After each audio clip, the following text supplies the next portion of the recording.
Hola a todos y bienvenidos a un nuevo video. Hoy vamos a hablar de un tema que genera mucha curiosidad y a veces confusión, el síndrome de Asperger. Seguramente has escuchado este término en alguna película, serie o quizás conozcas a alguien que fue diagnosticado con él, pero ¿sabías que técnicamente el síndrome de Asperger ya no existe como un diagnóstico oficial y que ahora forma parte de algo más grande llamado trastorno del espectro autista o TI? Quédate conmigo porque en los próximos minutos vamos a desentrañar este misterio, entender qué era exactamente el Asperger y por qué la comunidad científica y médica decidió cambiar la forma en que lo vemos. Este es un viaje fascinante hacia la comprensión de la neurodiversidad humana. Empecemos. Primero, retrocedamos un poco en el tiempo.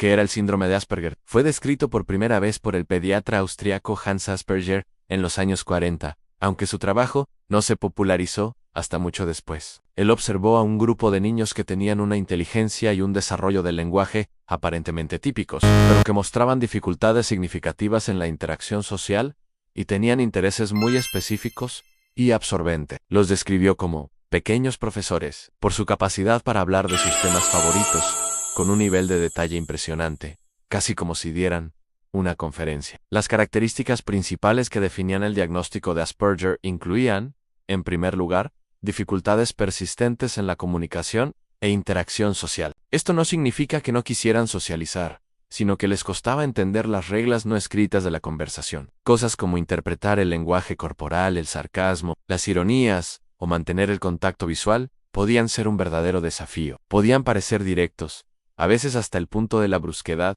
porque no captaban las sutilezas sociales que la mayoría de nosotros damos por sentadas. En segundo lugar, estaban los patrones de comportamiento, intereses o actividades restringidos y repetitivos. Esto se manifestaba de muchas formas. Podía ser una fascinación intensa por un tema muy específico, como los trenes, los dinosaurios, la astronomía o las estadísticas deportivas. Podían dedicar horas y horas a aprender todo sobre ese tema, convirtiéndose en verdaderos expertos. También podían tener una fuerte adherencia a las rutinas. Un cambio inesperado en el plan del día podía generarles una gran ansiedad. Además, podían presentar sensibilidades sensoriales particulares, como una mayor o menor reacción a sonidos, luces, texturas o sabores. Un ruido que para ti es normal, para ellos podía ser insoportablemente alto. Un punto clave que diferenciaba al Asperger de lo que tradicionalmente se conocía como autismo clásico era que no había un retraso clínicamente significativo en el desarrollo del lenguaje. De hecho, muchos niños con Asperger empezaban a hablar a la edad esperada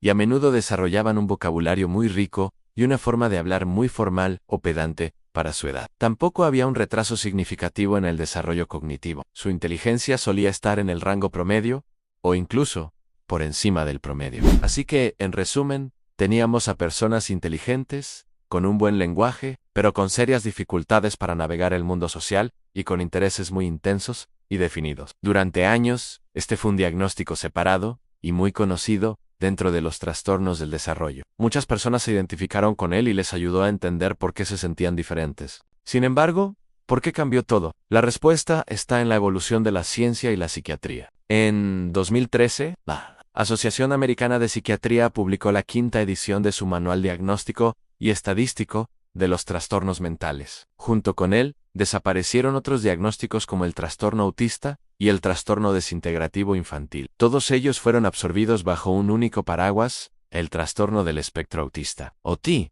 La razón principal para este cambio fue la investigación. Los científicos se dieron cuenta de que no había una línea clara y definida que separara el Asperger del autismo de alto funcionamiento, como se le solía llamar. Los síntomas se superponían enormemente. Era muy difícil para los médicos decidir de manera consistente si alguien tenía Asperger o autismo. Dos profesionales diferentes podían dar diagnósticos distintos a la misma persona. Esto era un problema, porque un buen sistema de diagnóstico debe ser fiable y consistente. En lugar de tener varias cajas separadas y rígidas, los expertos concluyeron que el autismo es un espectro. Imagina un espectro de colores. No hay un punto exacto donde el azul se convierta en verde. Hay una transición gradual. De la misma manera, el autismo se presenta con una inmensa variedad de características y niveles de necesidad de apoyo. Hay personas en el espectro que no desarrollan el lenguaje verbal y necesitan ayuda constante en su día a día. Y hay personas en el otro extremo del espectro que tienen un doctorado, una familia y un trabajo exitoso, pero que siguen enfrentando desafíos sociales y sensoriales. Todos ellos están dentro del mismo espectro. Así que, el DSM-5 introdujo el concepto de niveles de apoyo para reflejar esta diversidad. Ahora, cuando alguien es diagnosticado con TI, se especifica uno de 3 niveles. Nivel 1 necesita apoyo. Aquí es donde encajaría la mayoría de las personas que antes hubieran sido diagnosticadas con Asperger. Son personas que sin apoyos tienen dificultades notables en la comunicación social. Les cuesta iniciar interacciones y sus intentos de hacer amigos pueden parecer extraños o fallidos. Su inflexibilidad en el comportamiento interfiere con su vida en uno o más contextos. Por ejemplo, pueden tener problemas para cambiar de una actividad a otra o dificultades de organización que afectan su autonomía. Nivel 2. Necesita apoyo sustancial. Estas personas tienen déficits más marcados en la comunicación social,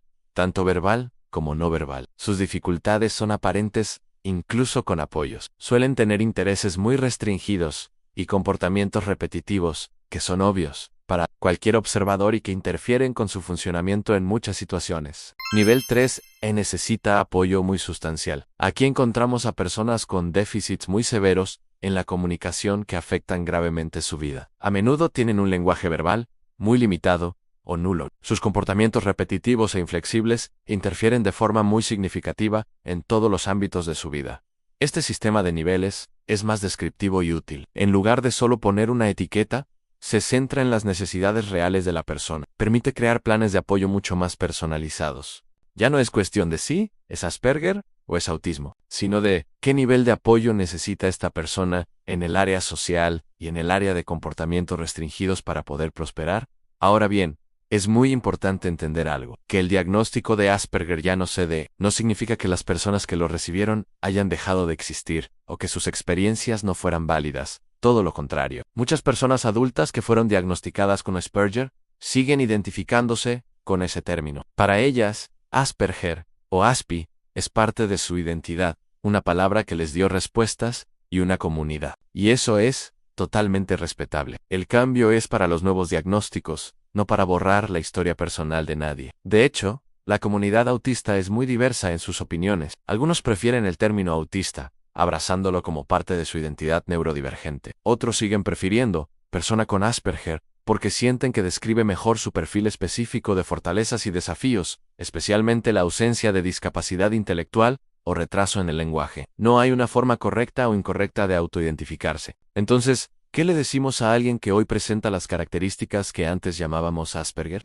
Le decimos que está en el espectro autista, probablemente con necesidades de apoyo de nivel 1. Esto significa que su cerebro procesa la información social y sensorial de una manera diferente a la mayoría de la gente. ¿Tiene desafíos? Sí, pero también tiene fortalezas únicas. La increíble capacidad de concentración, la atención al detalle, ser honesto, la lealtad y el pensamiento lógico y original son rasgos muy comunes en este perfil. Muchas de las mentes más brillantes de la ciencia, el arte y la tecnología han tenido rasgos autistas. En consecuencia, el paso del síndrome de Asperger al trastorno del espectro autista nivel 1 no es solo un cambio de nombre, es un reflejo de una comprensión más profunda y matizada de la neurodiversidad. Nos aleja de las etiquetas rígidas y nos acerca a un enfoque centrado en la persona y sus necesidades individuales. Nos recuerda que el autismo no es una enfermedad que hay que curar, sino una forma diferente de ser y de experimentar el mundo. Y como sociedad, nuestro trabajo es entender, aceptar y crear un entorno donde todas las formas de ser puedan florecer. Espero que esta explicación te haya sido útil y haya aclarado tus dudas. Es un tema complejo, pero fascinante. Si te gustó el video y aprendiste algo nuevo, no olvides darle a me gusta, suscribirte al canal y activar la campanita para no perderte los próximos contenidos. Y me encantaría leer tus comentarios. ¿Conocías esta historia? ¿Qué piensas sobre este cambio? Tu opinión es muy valiosa. Muchas gracias por acompañarme hasta el final. Nos vemos en el próximo video.